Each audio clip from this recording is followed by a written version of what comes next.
xinga o Enderyn. Era só mais um cara cansado da rotina chata do escritório recebendo um salário mínimo, quando, do nada, é transportado para outro mundo. O sortudo assalariado acorda como o oitavo filho de uma família nobre da elite. Ele agora tem terras, um título de nobreza e um futuro cheio de aventuras que nunca imaginou. E para completar, um montão de esposas e concubinas lindas e cheirosas ao seu redor. A história começa com um jovem cavaleiro enfrentando um sujeito uniformizado. Com a palma da mão para frente, o cavaleiro cria um ataque poderoso e lança contra ele. Pedras começam a voar por todo lado até que um clarão branco cega todo mundo e o perigo desaparece assim. De repente, pouco depois, aparece um cara de cabelo verde chamado Roderick que manda todo mundo voltar ao trabalho. Apesar de querer voltar para casa, o Enderyn aceita, meio a contragosto, ajudar Roderick a limpar outra área de pedras. Quando o Enderyn chega em casa, ele está exausto, mas é recebido calorosamente por 3 garotas. Uma delas, vestida de hobbies e chamada Elise, se junta a eles e dá para entender por que o Enderyn não consegue desviar o olhar. Elise está preocupada com ele, sempre cansado, e o Enderyn conta que Roderick o fez ralar de novo. As 3 garotas, Lina, Louise e Wilma, comentam como a relação dele com Roderick não é legal, tratando o Enderyn como um escravo. Mas parece que o Enderyn ainda se vê como um mero trabalhador de escritório. Ele sai às pressas para trocar de roupa e aí somos levados ao seu passado. 10 anos atrás, quando sua vida era um inferno. Um dia ele chegou em casa acabado, como sempre, e adormeceu no sofá por engano. De repente, acorda e se obriga a levantar. Prepara um jantar luxuoso com 3 pratos, mas antes que pudesse dar uma garfada, começou a perder a consciência e algo extraordinário aconteceu. Quando Shingo acordou, ficou se perguntando onde foram parar suas costelas de porco e por que tinha uma refeição horrível que nunca viu na frente dele. Ao tentar pegar um copo, percebeu que sua mão estava como a de uma criança. Então pegou um prato para ver seu reflexo e viu que realmente era uma criança. Olha ao redor, em choque com o luxo, e após observar, nota que está em algum tipo de casamento real. O cara não acredita na sorte e pensa que deve ser um sonho. Então fecha os olhos e tenta dormir de novo. Mas, momentos depois, seu pai aparece e pergunta o que diabos ele está fazendo tentando dormir numa hora dessas. Ele leva o pequeno Wendell para apresentá-lo a alguns convidados importantes, mas como é novo nessa vida, nem sabia o próprio nome, então não conseguiu dizer,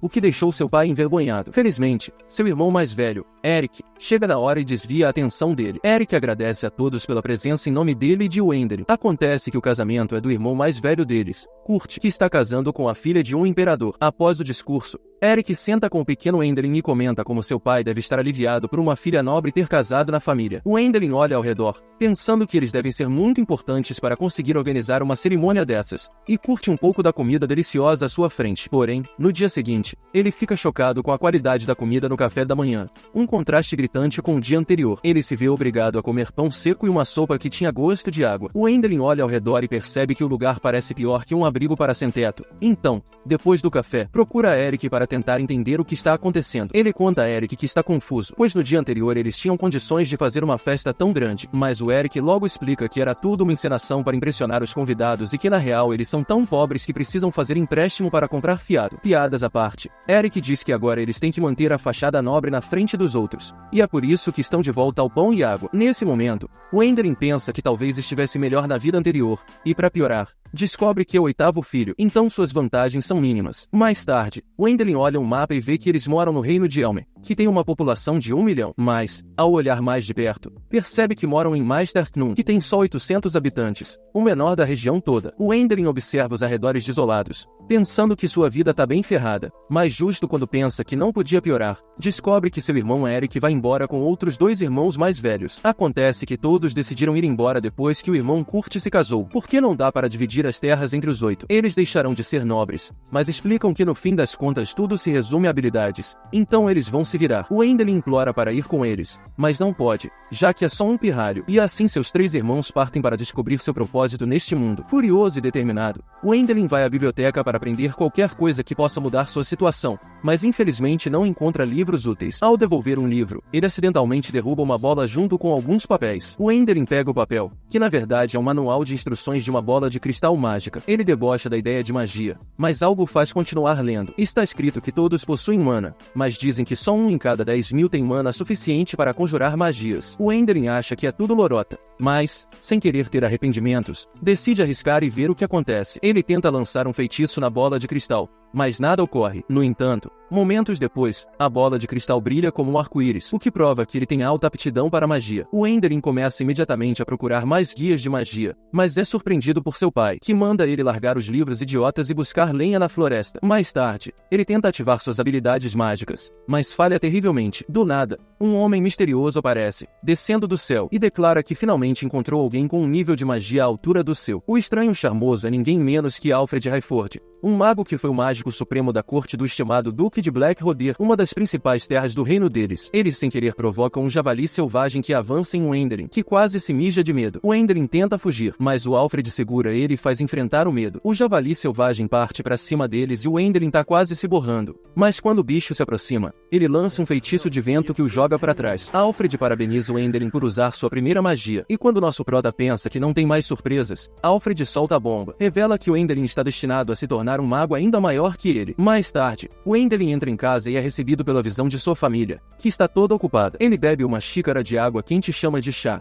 o que traz memórias do dia em que Alfred lhe ofereceu a mesma bebida. Ele lembra, divertido, como o mestre da magia conseguiu enfiar um javali inteiro numa bolsinha na cintura. Sem perder tempo, Alfred lembra o Enderyn que as aulas de magia começam no dia seguinte, destacando a importância de manterem o acordo em segredo. A primeira lição de Enderyn envolve combinar a magia de Alfred com suas próprias habilidades, tentando sincronizar suas manas. Apesar das garantias de Alfred sobre seu potencial, o jovem aprendiz sente o toque anormalmente frio das mãos do mentor. Enquanto isso, o pai de Enderyn descobre que a bola de cristal foi mexida e suspeita que o Enderyn esteja envolvido, mas acaba rindo da ideia, assumindo que seu filho é uma decepção e sem talento mágico. Com o passar dos dias, o Enderyn faz progressos notáveis sob a orientação de Alfred, dominando muitas técnicas avançadas de magia. Alfred até surpreende a família de Enderyn trazendo uma cesta de legumes frescos, dizendo que saiu para buscá-los ele mesmo. Naquela noite, a família se reúne ao redor da mesa, maravilhada com a abundância de legumes frescos. O pai de Enderyn, sempre brincalhão, provoca ele sobre usar magia para conseguir os legumes, enquanto o riso enche a sala. Em contraste, o irmão mais velho de Enderyn permanece sombrio e ansioso como sempre. Apesar das brincadeiras, as aulas de magia continuam e as habilidades de Enderyn florescem. Ele aprende a usar magia para sentir coisas e até consegue caçar um Oraoro, uma criatura parecida com um pássaro e extremamente rara, provando o valor e a proficiência de Enderyn. Durante a refeição, Enderyn desafia Alfred numa competição de wasabi. Para o espanto de Enderyn, Alfred aceita o desafio e devora o wasabi sem sequer piscar,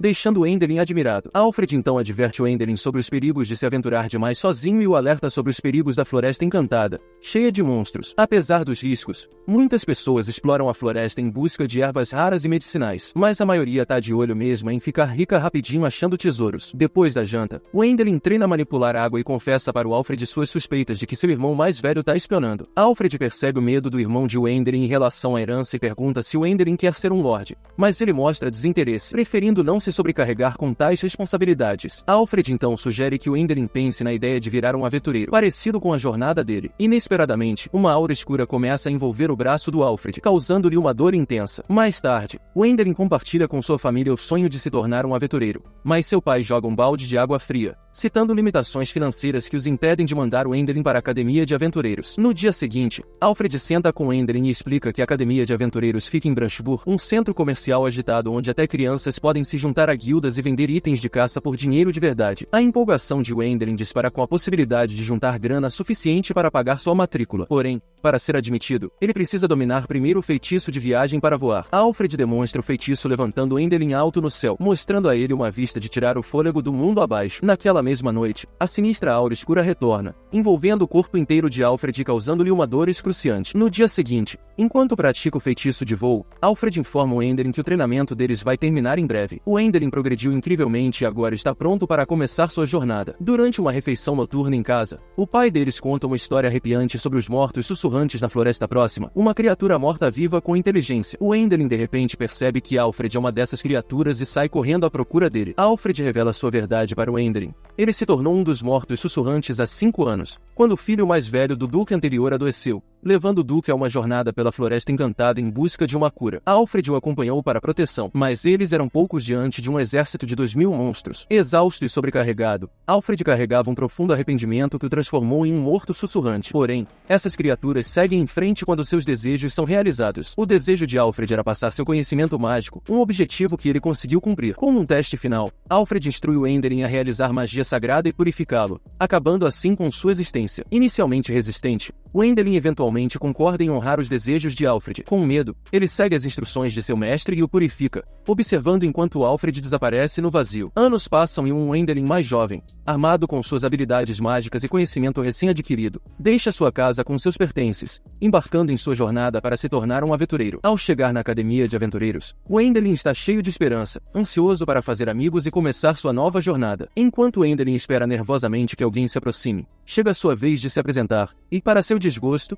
o silêncio toma conta da sala quando ele diz seu nome, revelando que ele é o único estudante de magia com bolsa de estudos. Apesar disso, suas habilidades mágicas já estão à altura de aventureiros de classe alta. Depois, o professor distribui folhas de papel, instruindo os alunos a formarem grupos, pois o treinamento começa no mês seguinte. Durante o almoço, Wendelin se sente sozinho e isolado, sentindo o peso de sua condição solitária em meio à felicidade de seus colegas. Sentado sozinho, sua solidão é interrompida quando Louis chama sua atenção e sinaliza para um jovem espadachim chamado Irving von Arnon. Irving, o animado quinto filho de sua família, fica intrigado com a evidente habilidade mágica de Wendelin, o que o leva a se juntar ao grupo deles. Na sala de aula, o professor enfatiza a importância do trabalho em equipe para ganhar dinheiro com a caça. Irving elabora um plano com as garotas, propondo que eles superem Wendelin ao caçar mais presas para impressioná-lo. No dia da troca, o grupo de Joseph orgulhosamente apresenta um cervo robusto, mas o grupo de Irving rouba os holofotes ao exibir 3 javalis imponentes, com a intenção de causar uma impressão duradoura em Wendelin. Wendelin na cena, ele aparece de mãos abanando, mas logo surpreende a galera puxando vários bichos selvagens da sua mochila mágica. O show absurdo do Wendelin deixa todo mundo de queixo caído, especialmente um grupinho de arrogantes com machados, que se sentem em nada perto dele. Quando Wendelin embolsa grana, ele chama a turma para comer algo juntos, mas acaba sozinho, destacando sua solidão. À noite, Irving e as meninas se abrem sobre suas famílias, contando como a pobreza cortou as asas dos sonhos deles. Só o primogênito que leva tudo, educação e herança. Isso deixa todo mundo para baixo e sem vontade de correr atrás dos próprios sonhos. Com isso na cabeça, eles decidem caçar mais bichos para chamar a atenção do Wendelin. No outro dia, eles se embrenham na floresta encantada atrás de presas melhores, mas acabam cercados por lobos selvagens. Irving se machuca na confusão, mas Wendelin, com seus poderes mágicos de detecção, sente o perrengue deles e corre para ajudar. Depois da treta com os lobos, no hospital, Irving e sua turma pedem desculpas ao Wendelin, se achando indignos de estar no seu grupo, mas Wendelin faz questão de dizer que quer estar junto com eles, que todos estão ali se ajudando mutuamente. Logo depois, o professor chega com uma novidade top. O Duque de Blackroer chamou toda a galera da academia para uma festança. O clima é de pura animação. Todo mundo mal pode esperar pelo evento, mas o grupo dos machados tenta jogar um verde, dizendo que a festa é só uma desculpa pro Duque conhecer o Wendelin, como se ele fosse o único que importa. No grande dia, o Duque, que se apresenta como Amadeus, faz questão de ter a companhia do Wendelin, que aceita na hora, mas só com uma condição, que sua galera pudesse ir junto, apontando para Irving e as meninas, que ficaram meio em choque com esse pedido inesperado. Ao entrarem na mansão do Duque, eles são recebidos pelo mago da corte, Brantak, que logo saca que o Wendelin foi aluno do Alfred, por causa da sua mochila mágica. O Brantak conta que conseguira rastrear a magia do Alfred, mas ela sumiu faz uns 7 anos. Depois de confirmar sua identidade, Wendelin conta que a mochila tem pertences dos amigos que andaram com o Alfred e que ele pretende devolver. Mais tarde, lá fora, Irving e as meninas ficam refletindo sobre tudo que o Wendelin passou. Para a surpresa deles, Wendelin aparece e eles acabam confessando que a ideia inicial era usar ele. Mas Wendelin destaca que ambos os lados tinham seus motivos e que ele realmente queria formar um grupo com eles. Eles aceitam, vendo a sinceridade nas palavras dele. De repente, Amadeus e Brantak chegam, informando que, em reconhecimento ao gesto dele, Wendelin vai receber uma grana preta e ainda herdar as coisas do mestre dele. No fim, Wendelin se vê jantando sozinho na mansão, pensando em como queria compartilhar sua nova fortuna. Ele olha a lista com os nomes dos membros do grupo, valorizando as amizades que criou e já pensando nas aventuras que vêm por aí. Wendelin decide levar todo mundo para o casamento do Eric, que vai rolar nas férias de verão da academia. Eles viajam num dirigível mágico com o Brantak guiando rumo à capital. Durante a viagem, Louis se arruma toda, querendo chamar a atenção de algum nobre, mas acaba tropeçando e se apoiando no Irving, que fica nervoso segurando uma barra, com medo do dirigível cair. Brantak aparece no dirigível para dar um update sobre o domínio deles, tranquilizando a Louis que os dirigíveis mágicos são seguros, mas ele menciona a possível ameaça de um dragão gigante. De repente, uma versão zumbi de um dragão antigo aparece, cercando eles, mas o Brantak explica que não pode usar magia sagrada contra o dragão, então manda o Wendelin encarar o desafio enquanto ele protege o dirigível. O Wendelin aceita e enfrenta o dragão, usando sua magia sagrada para derrotar a fera com uma ajudinha do Brantak. Ele guarda os ossos do dragão na mochila sagrada, incluindo uma gema gema vermelha do peito dele. De volta ao dirigível, o Endelin fala que quer fazer umas compras na capital, mas aí chega o Alteriel, um amigo comerciante do Brantak com influência política, e diz que vai ser complicado. Quando chegam na capital, a galera tá louca pra ir às compras, mas o Brantak se manda e deixa o Alteriel no comando. Do nada, aparece um exército e um cavaleiro agradece ao Endelin pela coragem de derrotar o dragão, e avisa que o rei tá ansioso pra vê-lo. Eles são levados rapidinho numa carruagem pro castelo. Lá, enquanto os outros vão visitar o Eric, o Endelin e o Alteriel ficam sozinhos nos corredores imensos do castelo. O rei mostra sua gratidão ao Endelin, dando a ele o título nobre de barão, além da medalha do dragão duplo. O Endelin jura lealdade ao rei durante a cerimônia. Enquanto isso, na casa do Eric, o Brantak tá falando sobre o novo status do Endelin com os outros estudantes. Ele explica que na linhagem dos Ballmeister, o máximo que alguém chegou foi a cavaleiro. Então agora o Endelin lidera um novo ramo da família. A galera fica meio triste, preocupada que as responsabilidades possam atrapalhar as aventuras do Endelin. Mas o Brantak tranquiliza todo mundo dizendo que, sem terras para cuidar, o Endelin ainda pode se aventurar à vontade, o que anima a turma. De volta ao castelo, começa a venda dos ativos, e rola uma treta sobre a parte justa do Endelin nos lucros. O Lord Marshal Edgar e o Lord Commissioner discutem sobre o valor dos ossos do dragão e das pedras mágicas, mas o cardeal chega e, revelando o status honrado do Endelin como um emissário da luz, resolve a disputa rapidinho. O Alteriel comenta que o cardeal é esperto e espera favores em troca do apoio dele. Ao sair do castelo, o Endelin encontra um cara tentando se auto-recrutar como seu guarda real, mas é interrompido pelos guardas do reino. O Alteriel diz para ele se acostumar com essa tensão, porque ser um barão vai atrair muitas ofertas de emprego e propostas de casamento, o que pode ser cansativo. No dia seguinte, no casamento do Eric, ele conhece seus irmãos, Paul e Elmer. O Eric conta que a família ainda não deu um presente de casamento, pois falta grana para algo extravagante. Além disso, a família serve como vassalos ao Duque de Blackroyer, que deveria ajudar financeiramente, mas os Ballmeisters não conseguem pagar a dívida com o Duque. Sentindo empatia pelo irmão, o Endelin se oferece para dar os presentes de casamento, mesmo achando as responsabilidades da nobreza pesadas e sufocantes. Depois, o Alteriel entrega ao Endelin um pote de arroz derretido com koje, achando que ele vai negociar isso, mas o Endelin surpreende todo mundo teleportando-os para sua casa, declarando que agora eles são os novos residentes. Ele então ensina a todos como preparar miso usando koje, e enquanto saboreiam o delicioso miso, o Endelin reflete sobre seus dias como trabalhador de escritório, pensando na diferença entre fermentação e putrefação. O dia termina com o Endelin feliz servindo sua família e amigos. A cena muda para o cardeal, que chama sua neta Elise e conta que escolheu um marido para ela. Depois da cerimônia na igreja, o cardeal convida o Endelin a oferecer um gesto de gratidão. Seguindo isso, a Elise Katina, neta do cardeal, se apresenta e o Endelin percebe suas habilidades mágicas, especialmente em magia de cura sagrada, que lhe rendeu o título de santa na cidade. Surpreendentemente, o cardeal revela que quer que a Elise se case, mencionando seus vários pretendentes. O Endelin brinca, sugerindo entrar na disputa, mas o cardeal leva a parada a sério e rapidinho organiza o noivado deles,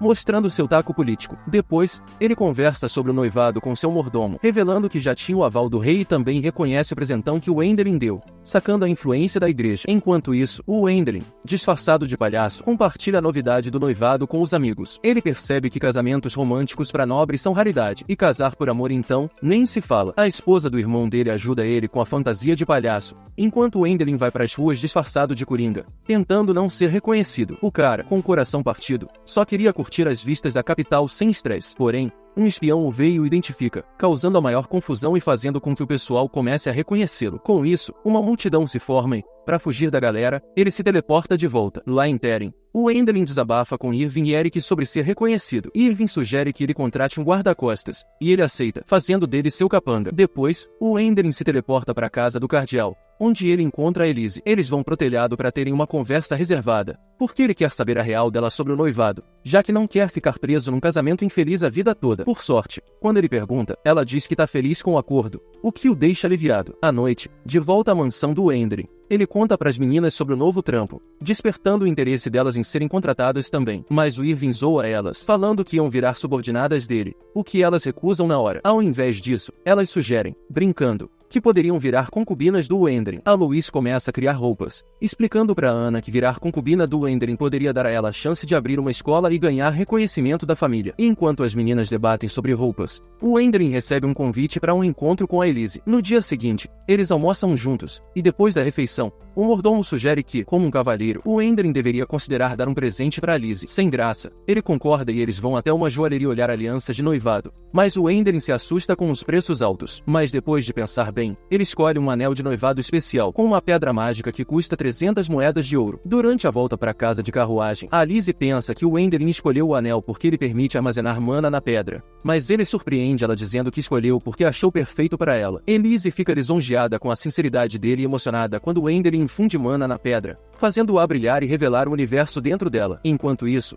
o cardeal pede a opinião do seu mordomo sobre o Enderlin. O mordomo, bem direto, comenta que o Enderlin tratou a Elise como uma garota comum e que eles não conseguem prever o que ele pensa. Na mansão, o grupo discute sua estratégia chamada Operação Sedução Concubina, que pretendem retomar ao voltar para a academia, vendo isso como uma boa oportunidade enquanto a Lizzie está na capital. Nesse meio tempo, uma garota aparece e aproveita para perguntar sobre o Enderlin para os amigos dele. Enquanto isso, o próprio Enderlin recebe uma missão do rei para subjugar outro dragão, vendo isso como um trabalho mais para um servo. Em seguida, um cavaleiro explica a situação crítica do reino, a falta de suprimentos. Mas eles precisam enfrentar um dragão antigo, e apenas magos conseguem resistir ao fôlego de fogo do dragão. Eles são acompanhados por Armstrong, o mago do palácio, um cara grande, musculoso e entusiasmado que promete derrotar rapidamente o dragão antigo. Eles voam para o posto militar na fronteira da pradaria de Penny. Enquanto isso, o Eric explica que enquanto o Enderlin vai derrotar o dragão, seu exército precisa lidar com monstros enfurecidos. Como eles não têm um comandante oficial, nomeiam o Irving, capanga do Enderlin, para liderá-los enquanto o Enderlin enfrenta o dragão. Revela-se que o palácio escolheu intencionalmente para a tarefa para evitar dar-lhe grandes terras como recompensa. Como um nobre do manto, as recompensas serão resolvidas com medalhas e dinheiro. Vários homens chegam à porta prontos para a batalha, e o Irving, nervoso, os leva ao campo de batalha ao cair da noite. Louise, Lina e Irving sentem o peso da expectativa para sua primeira batalha contra os monstros. A ansiedade deles aumenta quando a Elise chega inesperadamente. Ela foi convocada para ajudar com a cura,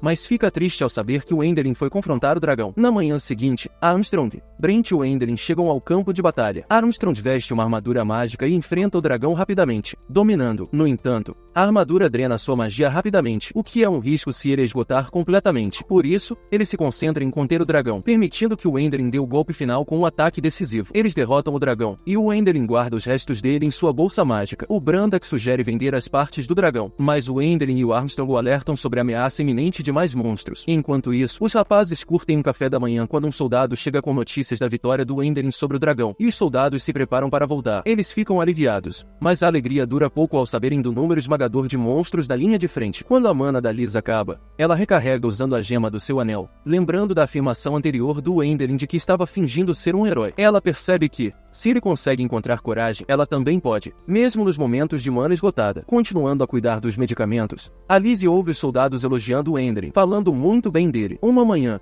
um soldado chega ao acampamento mencionando o sobrenome do Enderlin, fazendo com que Elise entre em pânico e corra para vê-lo, mas descobre que é o irmão dele exausto no chão. De repente, o Enderlin aparece ao lado dela e a surpresa faz desmaiar. Quando ela recobra a consciência, o Enderlin a tranquiliza, dizendo que tudo foi um sucesso, graças a ouvi-la falar tão bem dele. Ela confessa que sabe que ele não é um herói, o que arranca um sorriso dele. Pouco depois, o empolgado Armstrong corre para abraçar Elise, revelando ser o tio dela. Eventualmente, todos se mudam para a mansão na capital. As meninas se preocupam que o plano esteja em crise, já que Elise vai morar com o Enderlin. Quando Elise visita o Enderlin, ela pensa que ele já está noivo da Louise e da Iná, mas o Enderlin pergunta se ela está de acordo com a ideia de concubinas. Ela responde positivamente. De repente, Louise e Lina expressam o desejo de se casarem com ele, e ele concorda. À medida que o dia do casamento do Elmer se aproxima, os irmãos profundamente religiosos do Enderlin o lembram que a nação está de olho em suas ações. Eles mencionam um torneio próximo onde ele terá que contar apenas com suas habilidades de espada, sem ajuda mágica, o que deixa o Enderlin inquieto, já que ele está acostumado a depender da magia e se sente praticamente inútil sem ela. Durante uma sessão de treinamento, a habilidade das garotas de potencializar suas habilidades com magias ajuda a derrotar o Irving, que reage dramaticamente. Eles veem o Enderlin voando por cima, então Irving se sente muito humilhado e sai correndo. Mais tarde, numa conversa com o Brantak depois, os caras discutem os detalhes do torneio. Brantak enfatiza a importância de vencer para evitar passar vergonha. Ele sugere que as garotas pratiquem sem magia, e o Irving percebe isso. Ele precisa se esforçar mais. Brantak compartilha a notícia de que Elise vai se juntar ao grupo de aventureiros, trazendo alegria para todos, mesmo que ela não participe do torneio. Porém, Irving se sente inseguro por ser o único sem habilidades mágicas. O Enderlin surpreende a todos ao declarar sua determinação em vencer o torneio. No dia seguinte, todos treinam intensamente, com Irving especialmente focado em se destacar destacar. Durante uma pausa para a refeição, o Endelin solta a bomba de que o Arryn vai competir, pois o rei quer que ele vença para cumprir um requisito de ensino. Essa notícia aumenta a ansiedade de Irving, fazendo perguntar se o Endelin o expulsaria do grupo se ele perdesse. O Endelin o tranquiliza, revelando que Elise também está treinando em segredo, por medo de decepcionar, o que ajuda Irving a perceber que até quem tem magia pode ficar nervoso. Ele pede desculpas às meninas e retoma o treinamento. No dia do torneio, Elise surpreende os rapazes com comida, enquanto Endelin, exausto, adormece em pé. Quando chega a sua vez de lutar contra o Arryn, ele se recompõe, sabendo que precisa dar o seu melhor apesar do oponente formidável. O Arryn acerta um golpe poderoso em Endelin, fazendo cambalear de volta para Brantak e Armstrong, que mais parecem espectadores do que torcedores nesse momento. Após o retorno de Louise, quase chegando às preliminares, Lina enfrenta Roderick, um usuário de lança teimoso e obcecado por Endelin, e um recruta em potencial para o grupo dele. Para sua surpresa, ela infelizmente perde e se junta a Endelin e Louise, compartilhando impressões sobre Roderick, um comerciante habilidoso e contador. Notando Endelin cochilando, Alice se desculpa por sua ausência, revelando seu papel surpreendente como chefe da refeição. Enquanto isso, Irving avança para a rodada final, preparando-se para desafiar o Arryn apesar de não ter habilidades mágicas. As meninas aconselham Irving a reconsiderar, temendo que ele seja superado. No entanto, Irving está determinado, inspirado pelas notas encorajadoras que o Endelin deixou em sua refeição. Com um novo senso de confiança, ele morde a comida e resolve competir para não decepcionar seu amigo. Mais tarde, vemos o Arryn treinando Irving e Lina ao lado de Roderick, indicando o sucesso deles. Enquanto isso, o Endelin se junta a Louise enquanto se preparam para treinar com Armstrong, seu instrutor de artes marciais. Conforme o tempo passa, os relatórios fiscais chegam para o pai de Endelin, que prontamente os passa para Kurt. Durante esse período, a esposa de Kurt e seu filho Cal o visitam, mencionando o interesse de alguém em discutir sobre o Endelin, o que irrita Kurt. Mais tarde, ele recebe uma carta anônima lida por sua esposa, revelando que o Endelin está explorando ruínas antigas. Enquanto isso, o Endelin e seus amigos comemoram, pois 3 anos passaram rapidamente, marcando sua transição para a vida adulta e a liberdade das obrigações nobres. A empolgação deles é reduzida quando Brantak chega com uma carta do rei, incumbindo Endelin de uma expedição às ruínas antigas, um eco inesperado de seu passado. A caminho das ruínas, eles questionam a presença de Brantak, aprendendo que o rei o designou para supervisionar sua jornada. Dado o histórico de aventureiros que não retornaram das ruínas, surgem suspeitas sobre um dragão à espreita. Comprometidos com seu apelido de caçador de dragões, eles se sentem compelidos a investigar, aventurando-se mais fundo nas ruínas antigas. Inadvertidamente, eles ativam uma armadilha mágica astuta de uma civilização há muito esquecida. Em um instante, eles se encontram transportados para as profundezas das ruínas, recebidos por uma inscrição com uma mensagem críptica invertida. Brent, seu guia, explica a situação crítica. Eles devem ascender pelas ruínas labirínticas para escapar. No entanto, sua falta de familiaridade com o ambiente torna a teletransportação inútil, deixando-os sem escolha. A turma decide encarar a subida árdua, pegando uma escada em caracol até chegar num corredor meio iluminado que dá para uma sala gigante cheia de golems, uns guardiões de pedra das antigas ruínas. Assim que a porta bate atrás deles, os golems começam a se mexer, já mostrando que vem briga por aí. Liderados pelo Endelin, eles se defendem bravamente, o cara segurando o máximo da magia dele para não ficar no vácuo depois. No meio do caos, eles tropeçam em uns esqueletos de outros aventureiros que tentaram antes, um toque sinistro dos perigos que estão por vir. Eles seguem em frente, enfrentando mais golems e subindo outra escada. Enquanto isso, na corte real, o rei tá lá, trocando uma ideia com o Armstrong, preocupado com o sumiço do Endelin e os boatos que estão rolando. Uns caras mal intencionados estão tramando contra o pessoal do Endelin, e o Barão Vulkner é quem tá por trás de tudo, querendo botar os filhos do Kurt no poder, derrubando o Endelin. De volta às ruínas, a turma não dá mole e segue no combate feroz com os golems, descansando em turnos rápidos. Do nada, eles encontram uma sala que parece vazia, mas tem um dragão de gema majestoso lá no meio que acorda. Quando a situação fica crítica, com a Lina presa pelos golems e a Elise quase sem magia, o Endelin bola um plano de usar a magia dele com a do Branks. Mesmo com esforço, o dragão é osso duro de roer. Sentindo o perrengue, a Louise entra em ação,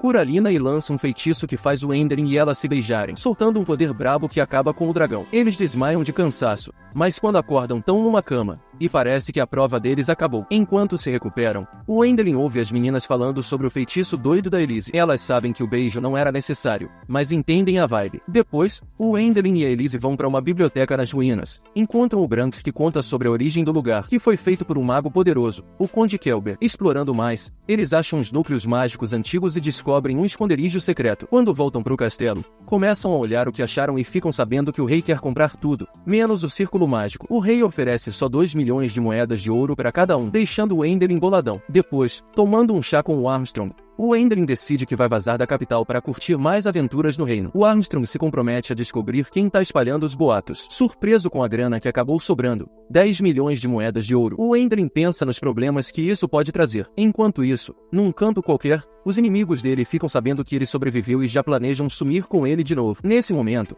um cara encapuzado tá de olho neles. Enquanto comem, eles decidem que vão deixar a mansão nas mãos de alguém de confiança e escolhem o Roderick, que apesar de ser meio ignorado, aceita feliz da vida. A Louise sente a presença do encapuzado e dá o alerta. O Roderick sugere que o Enderlin caia fora da capital para descobrir quem tá por trás dos boatos. O Enderlin tá decidido a agir, e aí descobrem que a figura encapuzada é uma garota. Depois, o grupo vai até a guilda de magia onde são guiados até o Lucas Beckenbauer, o chefão do laboratório. O Enderlin pede para usar o círculo mágico do Lucas, que consegue materializar qualquer coisa que você imaginar. Durante o rolê, o Lucas solta um comentário sobre as vantagens dessa parada, deixando o Enderlin numa saia justa e as minas meio confusas. Na segunda tentativa, eles se escondem e o Enderlin consegue materializar o objeto que ele queria bem na frente deles. Voltando para a mansão, o Enderlin organiza uma festa de gratidão. O Roderick revela de onde veio o boato, o irmão do oficial de finanças. Aí o Enderlin decide começar uma investigação. Enquanto isso, a mina encapuzada tá de olho na festa, incluindo o atum mágico que o Enderlin conjurou. Curiosa, ela invade a mansão e causa o maior auê. Mesmo tentando proteger o Enderlin, ela vai lá e começa a devorar a comida. O Edgar chega e apresenta a invasora como Wilma von Asgarhan, sua filha, que se oferece para ser guarda-costas ou concubina. O Brandad explica que ela tem a síndrome do herói, que dá um boost na força dela. Aí o Enderlin revela seu plano de se mudar para Breakberg para caçar, mas o Edgar solta uma bomba sobre a caça de monstros por lá. O Duque também faz um pedido ao Enderlin. A cena muda para a esposa do Kurt,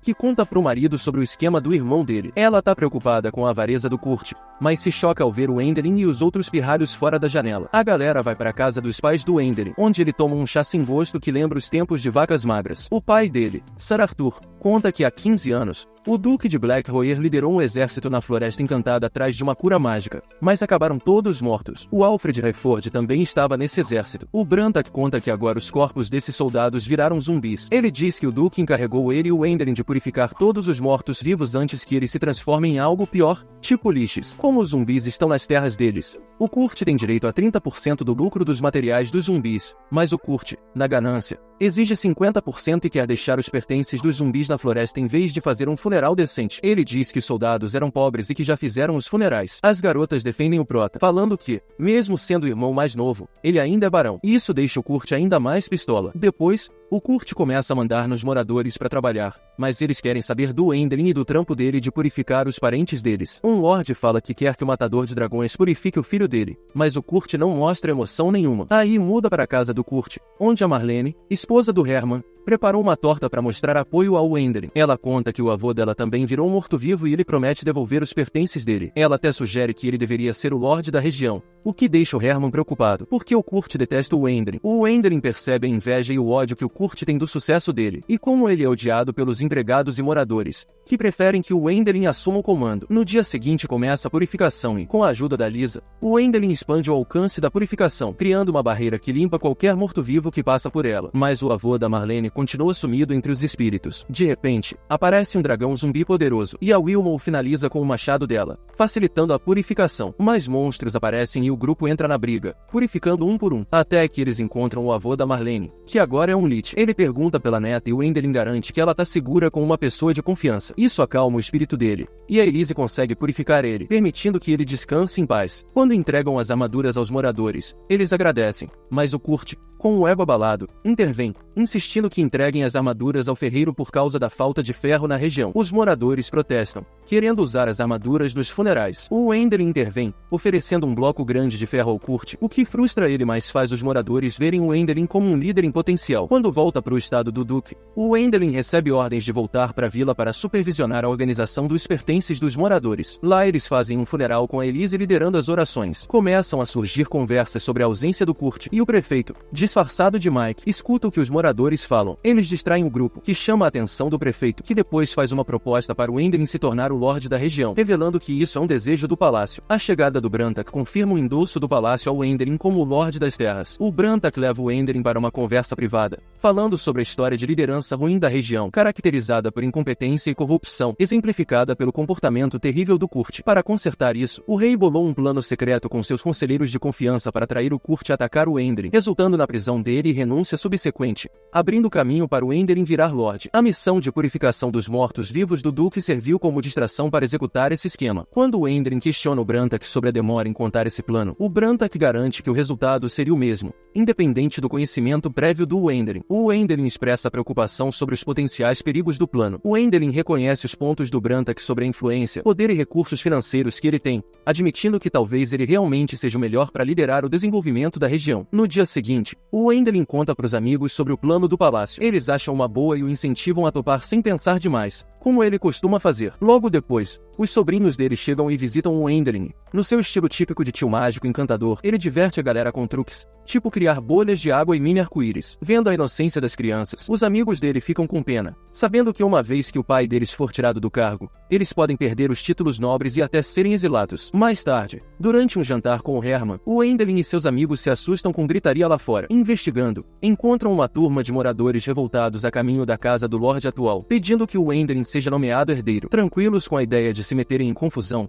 eles mostram que não estão felizes com a forma injusta que o Kurt tem governado. Vendo a seriedade deles, o Enderyn pede um tempo para resolver a situação e surpreende a todos dizendo que vai ficar na área por mais tempo, mesmo com boatos de que ele iria embora em breve. O Brantak descobre que o chefe da vila está por trás dos boatos e tem uma conversa séria com ele, dizendo que não deve interferir nos planos alheios. O Brantak reconhece que o chefe tem boas intenções, mas lembra que o palácio não curte quando as pessoas agem por conta própria. Grato pelo aviso, o chefe da vila promete continuar de olho na vila e pede para o Brantak também tomar cuidado antes de ir embora. Voltando para a mansão, o Brantak encontra o Enderyn mergulhado em pensamentos sobre o que pode acontecer com o Kurt depois que ele for removido do cargo, considerando a possibilidade de ele ser exilado. O Brantak corta a conversa dizendo que o palácio não pensaria duas vezes antes de calar o Kurt de vez. O Enderyn fica pesado com isso, morrendo de medo de perder o irmão. Determinado a intervir, ele resolve falar com o Kurt na manhã seguinte. Na conversa, ele propõe um acordo prático. Oferece um pedaço de terra para o Kurt quando assumir como Lorde, prometendo apoio financeiro para o desenvolvimento da área. Vendo isso como uma solução boa para ambos, o Enderyn até marca o terreno não desenvolvido num mapa, mas a reação do Kurt é tudo menos receptiva. Consumido pela raiva, ele quebra tudo, acusando o Enderyn de armar secretamente para tomar seu lugar como o próximo Lorde. Ele encontra a esposa do irmão, que pedem uma conversa em particular, compartilhando suas preocupações e expressando seu desejo sincero por um final feliz para todos. O Enderyn admite não ter certeza se vai conseguir esse resultado. Ela, por sua vez, revela que só pensa na segurança e felicidade dos filhos, explicando que sua proximidade com o Enderyn vem da falta de perspectivas do marido. Curiosa sobre o possível papel do Enderyn na vida dos seus filhos, ela pergunta se ele toparia ser um padrasto. O Enderyn, com um toque de humor, desvia da pergunta falando dos seus vários compromissos com outras mulheres. Depois dos encontros com o Kurt e a esposa, o Enderyn fica na dúvida sobre o que fazer, mas, no meio da alegria de fazer maionese com os amigos, ele decide assumir o cargo de Lorde, mas do seu jeito, rejeitando as ideias pré-concebidas do palácio e optando por uma abordagem única para resolver seu dilema. Determinado a manter seu compromisso de preservar vidas, o Enderyn conta com o apoio inabalável dos amigos, que prometem ficar ao lado dele. Com essa força conjunta, ele começa uma missão para proteger a vila. No dia seguinte, ao amanhecer, o Enderyn e seus companheiros transformam um canto da vila num mini-mercado movimentado. Os moradores ficam encantados com a qualidade superior das mercadorias, bem melhor que as tranqueiras de baixa qualidade disponíveis por aí. Porém, o sucesso do empreendimento do Enderyn desperta a insatisfação do Kurt. O Kurt se vê impotente diante das habilidades mágicas pesadíssimas do Enderyn, e isso só faz a raiva dele ferver sem poder fazer nada. Enquanto isso, o Enderyn vai até a capital para conversar com o Roderick e revelar sua estratégia de enfraquecer a influência política do Kurt, puxando seus apoiadores pro seu lado. Depois disso, eles partem para procurar um apartamento, já que o Enderyn também sonha em criar um lar tranquilo para sua cunhada e seus filhos, assim que ele virar Lorde. Quanto ao Kurt, o plano é mandá-lo para a igreja, um refúgio longe do alcance do palácio. Nos bastidores, o Hulknir, com intenções maliciosas, arquiteta na sombra. O plano sinistro dele começa a se desenrolar quando ele manda um mensageiro ao Kurt, que o encontra sozinho na chuva, remoendo pensamentos de vingança após a subornação bem-sucedida de seus lacaios pelo Oendarin. O mensageiro entrega ao Kurt um presente de seu mestre, um item lendário conhecido como a Flauta do Dragão, prometendo ajudá-lo a derrotar o irmão mago. Intrigado com a generosidade repentina do Rukir, Kurt pede mais explicações e, ao saber do desejo maligno do Rukir pelos direitos da terra não desenvolvida, percebe que seus interesses podem se alinhar e aceita a oferta. Determinado, ele vai ao encontro do Oendarin e sua turma na floresta. Quando ele se aproxima sozinho, o Brantak percebe sua nova confiança, indicando que ele tem algo escondido. Sentindo uma mudança na dinâmica, o Oendarin decide confrontar o irmão, fingindo que o encontro é apenas uma coincidência. Mas o Kurt logo percebe a presença dos homens do Oendarin escondidos entre as folhas, e com uma hostilidade crescente, começa a insultá-lo sem base. Em um impasse tenso, o Kurt revela a Flauta do Dragão recebida do Ruknir, ameaçando tocá-la se alguém se mover. O Brantak imediatamente reconhece o status lendário da flauta, entendendo sua capacidade de convocar um exército de dragões, uma força com a qual até mesmo o grupo deles teria dificuldades para lidar. O Kurt descarta suas preocupações com uma risada zombeteira, afirmando que os dragões poupariam o portador da flauta. Mesmo com os apelos sinceros do Oendarin para a razão, o Kurt renega sua família e aliados, chamando-os de traidores, e desce ainda mais para a loucura, desconsiderando cruelmente o bem-estar da esposa e dos filhos e antecipando avidamente a riqueza que ganharia com a morte do Oendarin. Quando ele sopra na flauta, o céu escurece de forma sinistra e espíritos fantasmagóricos surgem do chão. Mas, para a surpresa de todos, nenhum dragão aparece, deixando a galera confusa. Apesar da traição do irmão, o Oendarin ainda está determinado a ajudá-lo. Cai a ficha do Brantak que o Kurt não tinha a lendária Flauta dos Dragões, e sim a Flauta das Mágoas, um artefato sinistro capaz de convocar espíritos vingativos para ajudar seu usuário num ataque suicida contra os inimigos. Dominado pelo terror, o Oendarin se vê incapaz de agir, congelado no lugar. A Elise avança corajosamente, protegendo o Oendarin do ataque do monstro com sua própria magia. Apesar dos esforços valentes dela, seus poderes sozinhos são insuficientes para superar a criatura formidável. Vendo a luta da Elise, o Oendarin volta à realidade e resolve apoiá-la na batalha contra a abominação monstruosa. Percebendo que não há esperança de salvar o irmão do domínio dos espíritos vingativos, o Oendarin decide conceder ao Kurt uma partida pacífica. Canalizando sua magia sagrada junto com a Elise, eles amplificam o poder combinado, liberando uma explosão radiante de luz que desintegra a entidade monstruosa. No coração da explosão, o Kurt, encapsulado num casulo central, é lançado para longe antes de explodir ao longe. A alma maligna do Kurt se liberta, buscando vingança contra o cara que o enganou. O Ruknir continua desconfiado da lealdade do Kurt,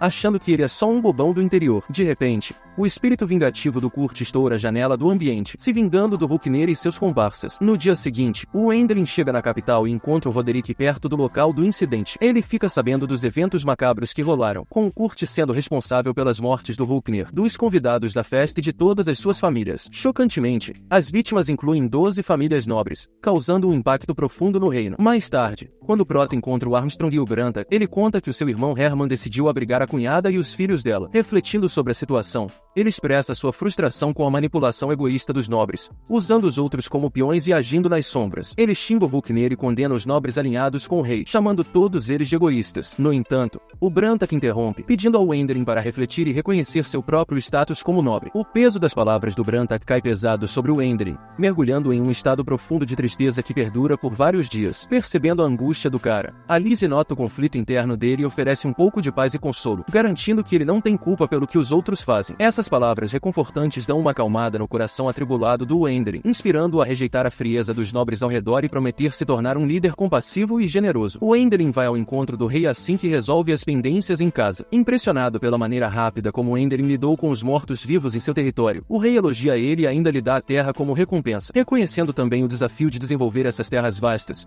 o rei propõe uma recompensa adicional e pergunta se o Oendarin deseja algo mais. Oportunista, ele pede para alocar 2 títulos nobres para pessoas de sua escolha, em troca dos seus esforços no desenvolvimento da terra. No entanto, essa proposta encontra uma resistência ferrenha de onde ele menos espera. O primeiro-ministro, o general e até um padre se opõem fortemente. Eles repreendem o Oendarin pela audácia e exigem que ele retire a proposta imediatamente. O general até questiona a capacidade de Oendarin de administrar essa terra enorme, sugerindo que metade dela seja retirada de seu controle. Por outro lado, o primeiro-ministro argumenta que, apesar dos motivos ocultos do general, indivíduos com habilidades mágicas excepcionais como Oendarin são fundamentais para o desenvolvimento da terra. Reconhecendo a importância crucial do desenvolvimento da terra, o rei aceita os pedidos iniciais de Oendarin, dando-lhe autoridade para conferir 2 títulos nobres e elevando-o ao rank de conde. Durante a tensão, Armstrong dá uma piscadela discreta para Oendarin, sinalizando seu apoio. Mesmo o rei percebendo a troca de olhares entre eles, segue adiante com sua decisão, reconhecendo o papel de Oendarin no desenvolvimento do território e concedendo-lhe os títulos desejados. desejados. De volta em casa, depois de receber sua recompensa, Wendelin compartilha com a cunhada a intenção de conceder títulos nobres aos filhos dela quando crescerem. Agradecido pela generosidade, ela ainda estende a oferta para ele se tornar um padrasto. Mas o Wendelin, todo educado, recusa a proposta. Depois ele mergulha de cabeça na tarefa de desenvolver seu território usando magia, com a ajuda do Irving e do Roderick no campo. Depois de tirar umas pedras de uma área, o Roderick já tá no pé dele para limpar outro local, querendo que ele exploda mais pedras para construir uma igreja. Nosso prota se sente no redemoinho e decide fugir da loucura. Ele volta para casa para almoçar e, sentado à mesa, com uma comida que lembra sua vida passada, ele se sente finalmente feliz. Assim termina o anime. E se você chegou até essa parte do vídeo, comente a palavra secreta, que é nobre, e eu te darei um coração, já que você é uma das poucas pessoas que chegaram até aqui. E não esqueça de dar um like e se inscrever no canal e ativar o sininho, pois isso é muito importante. Dito isso, lembre-se de que você pode me dizer qual anime você quer que eu resuma para o próximo vídeo, pois sempre leio todos os comentários. E sem mais delongas, Otaku no Toco fica por aqui.